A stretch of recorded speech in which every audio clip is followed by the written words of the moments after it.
Have you ever wondered what happens when science takes a dark turn? For the record, the writers at All That Is Interesting are not anti-science. For every person that scientific research hurts, hundreds are saved from pain and disease. But sometimes, a scientific experiment is so obscenely brutal that you have to wonder if it was really worth it. Here are some of the most terrifying, manipulative experiments ever conducted in the name of science.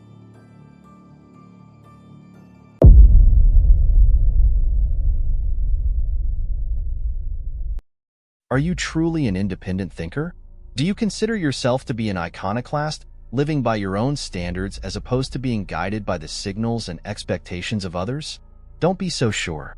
The Mgram obedience experiment basically showed how much we listen to people if they're wearing a white coat. The experiment requires that you continue. That's what participants were told by psychologist Stanley Mgram after they pushed a button that would electrically shock a subject in the other room. In actuality, the subject was an actor, and no electricity flowed through the wires. The actor would flail, scream, and beg the participant not to continue, but a researcher in a white coat would ask him to turn up the voltage, informing him that the experiment requires that he continue.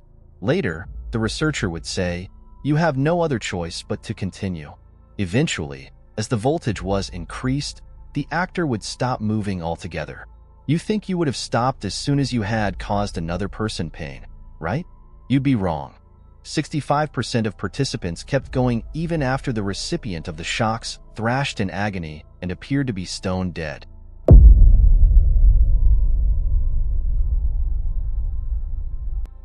Are you free from the burden of ego? Do you think you would act appropriately if given a whole boatload of power over another person? The Stanford prison experiment, conducted by psychologist Philip Zimbardo, tested just that question. This is unbelievable. They took my clothes. Hands off the door. A group of test subjects was randomly divided into guards and prisoners. Participants were given $15 a day to live out the experience of being a prisoner or a guard as realistically as possible. Inmates were abducted from their homes, strip-searched, and given new identities. Guards were given wooden batons and told not to physically hurt the inmates, but to make their lives as arbitrary and powerless as possible.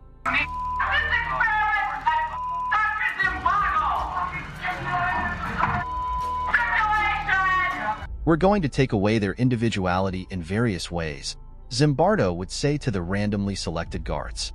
The guards showing the prisoners who's boss. Yeah. And so the guards did, forcing inmates to stand naked for hours on end, relieve themselves in a bucket, and sleep on the bare concrete. After just 36 hours, an inmate, known only as number 8612, began to scream and rant, and had to be removed from the study. The study only lasted 6 days, and 1/3 of the prison guards were found to display genuinely sadistic behavior. It took less than 1 week to turn a totally normal person into a sadist, or to strip him of his identity and dehumanize him altogether.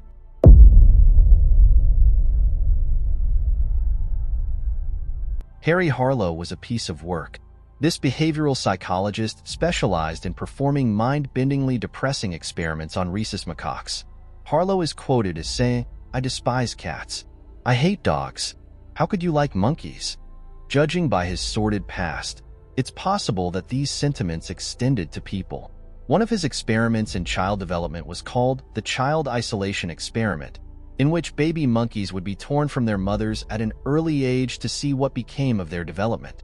In some cases, infant monkeys were given a monkey doll to act as a sort of security blanket, but all monkeys involved would suffer from crippling emotional and physical problems, including poor digestion and lower weights.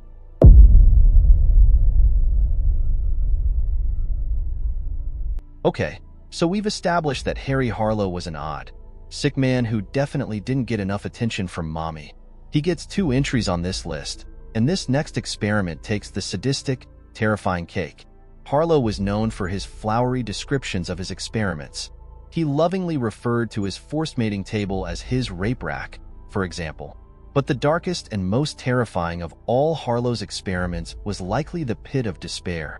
The pit of despair was, well, a steel pit in which Harlow would place monkeys until they went insane with hopeless depression, just to see what would happen.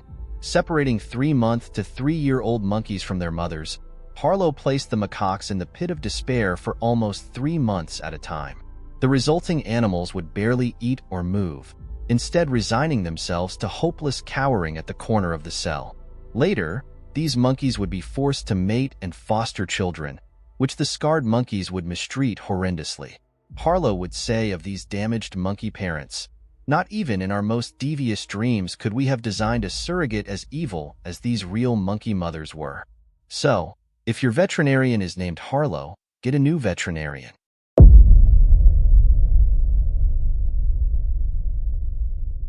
Poor Brites. We at all that is interesting are humanists, believers in science and progress. But sometimes that progress comes at a grisly, terrifying cost. Brites the monkey is a prime example of that cost. At face value, the cause was noble. Researchers needed access to blinded monkeys so they could test out a brain-implanted sonar device that would improve the lives of patients without sight.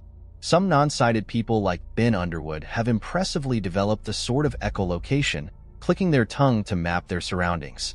The transcranial device tested on Brites the monkey was designed in the hopes of giving that gift of echolocation to blind patients everywhere. The trouble was, Brites was not blind. Scientists had to make him blind to test their product, and they did so by sewing his healthy eyes shut.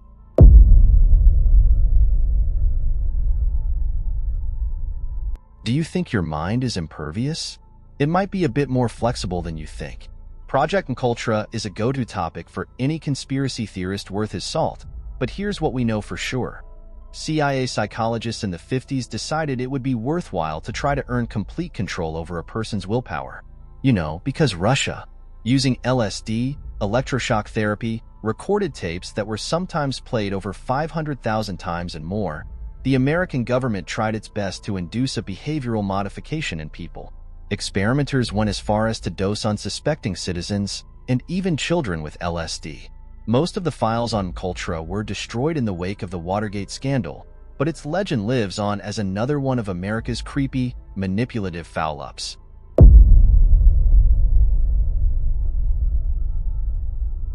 The creepy, manipulative foul-up that takes the cake, however, is the Tuskegee syphilis study.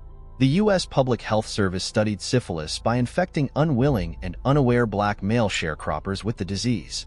For 40 years, from 1932 to 1972, the American government infected and subsequently neglected to treat these men, instead lying to them and saying they were receiving free health care.